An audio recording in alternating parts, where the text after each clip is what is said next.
Hey everyone, welcome back. This is Dan from DHTV, and today I'm going to be showing you how to turn on and off the iPhone 14 Pro Max, iPhone 14, or iPhone 14 Pro. Let's get started.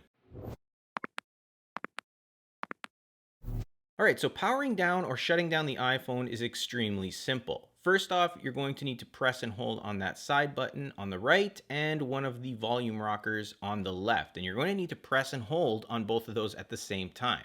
So I'll give those both a press and hold. You'll be prompted right here to slide to power off, and all you have to do is slide to power off.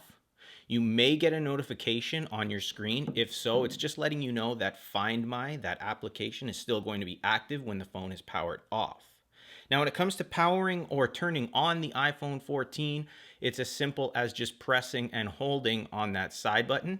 Just press and hold until you see an Apple logo.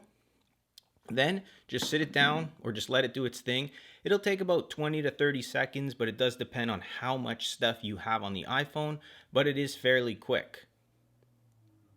Now the iPhone's turned on, you can swipe to unlock it, enter in your passcode, and that's how you turn on and turn off the iPhone 14, 14 Pro, and 14 Pro Max. If you found this video helpful, hit that like button and subscribe to the channel. Also, if you're looking for more great tips, tricks, and tutorial videos on the new iPhone 14s, there's a link in the description to the full playlist with tons of tutorials. If you have any questions, feel free to ask. Thanks for watching. I'll see you in the next one.